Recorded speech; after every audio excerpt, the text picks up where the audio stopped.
On va parler de la crise syrienne, si vous voulez bien, Jean-Luc Mélenchon. La Russie Oui. propose depuis hier la destruction du stock d'armes chimiques que possède. C'est en même temps une reconnaissance, parce que jusqu'à présent il le niait, le régime de Bachar el-Assad. Sans la menace des frappes militaires, Vladimir Poutine aurait-il adopté cette position?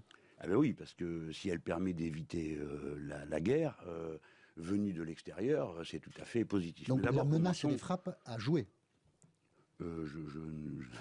Je ne crois pas vraiment, mais pour faire plaisir et empêcher que les États-Unis perdent la face, et encore plus le pauvre président Hollande, on va dire comme ça tout le monde s'en sort la tête haute, et il n'y a pas de frappe.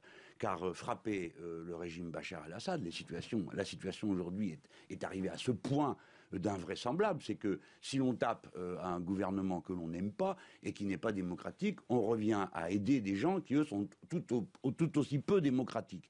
Et la France, assez curieusement, se retrouve à apporter de cette façon son aide aux islamistes, que ce soit en Syrie ou que ce soit en Tunisie, où vous savez que le PS local gouverne avec le parti Ennahda islamiste. Mais pour venir à votre question, qui est le fond, la question des armes chimiques, je ne sais pas si le gouvernement de Bachar el-Assad a nié posséder des armes chimiques. Dans le Figaro, la semaine dernière. Mais dans ce cas-là, il mentait, car il n'a pas signé la convention qui oblige à détruire les armes chimiques. Plusieurs pays de la région ne l'ont pas fait. C'est le cas de l'Égypte.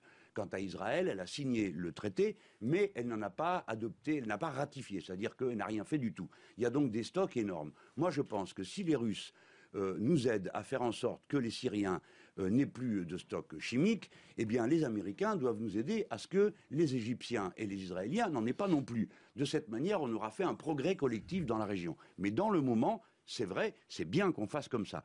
Et je signale quand même, pour que nos auditeurs le sachent, Pour en terminer, que 50% des stocks d'armes chimiques des États-Unis ne sont toujours pas détruits, et 45% de la Russie. Et que ni l'un ni l'autre n'acceptent. Les États-Unis d'Amérique n'ont pas accepté. contre leur peuple, ce qui est une différence notable avec le régime de Bachar el-Assad. Vous avez bien raison, mais notamment les armes bactériologiques, c'est-à-dire l'utilisation de virus, les États-Unis d'Amérique en produisent et interdisent qu'on contrôle leurs unités. Donc le monde est en danger de surarmement, et c'est bien qu'on commence par la Syrie, le désarmement. C'est dit, Jean-Luc Mélenchon était d'RTL ce matin. Bonne journée.